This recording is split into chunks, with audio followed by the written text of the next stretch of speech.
Sa ibang balita, inaasahan po ng Pag-asa na tatagal pa hanggang sa katapusan ng Mayo ang matinding init na ating nararanasan. Ang init na ito nagdudulot na ng kabi-kabilang perwisyo sa kabuhayan at kalusugan ng tao maging po sa mga hayop.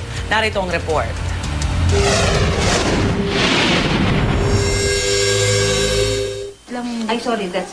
Habang naka-duty sa Quezon City Jail nitong linggo, nakaramdam ng matinding init ng katawan na nauwi sa stroke ang 44 na taong gulang na si Jail Officer 2 Fernando Ribas. Hindi na siya umabot ng buhay sa ospital. Hindi makumpirma kung heat stroke ang ikinamatay ng biktima, pero ayon sa kanyang asawa, may sakit sa puso ang jail officer. Paalis na siya.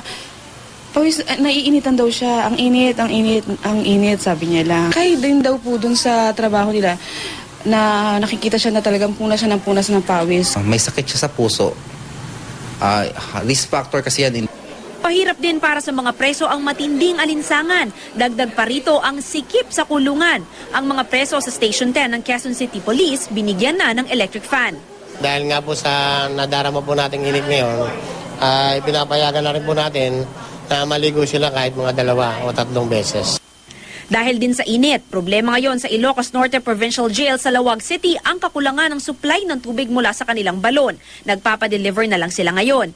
At ang pinaglabhang tubig, ginagamit na rin sa palikuran. Apektado rin ng mainit na panahon ang mga magsasaka. Sa Aurora, Isabela, nagbibitak-bitak na ang ilang sakahan dahil sa init. Ang ganitong sitwasyon, taon-taon na raw nararanasan sa lalawigan. Ang level ng tubig sa ilang ilog na pinagkukunan ng patubig, bumaba na rin.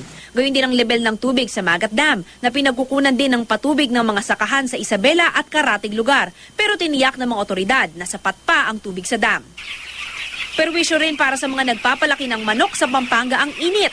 Ayon sa ilang may-ari ng poultry farm sa Angeles City, tumataas ang bilang ng mga namamatay na manok tuwing tag-init. Madali rin daw mapagod ang mga manok at nawawala ng gana sa pagkain. Dahil dito, maliliit na manok lang ang kanilang naibebenta na nagre-resulta sa maliit na kita.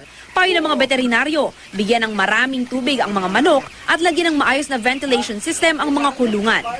Para sa unang balita, Mav Gonzalez reporting.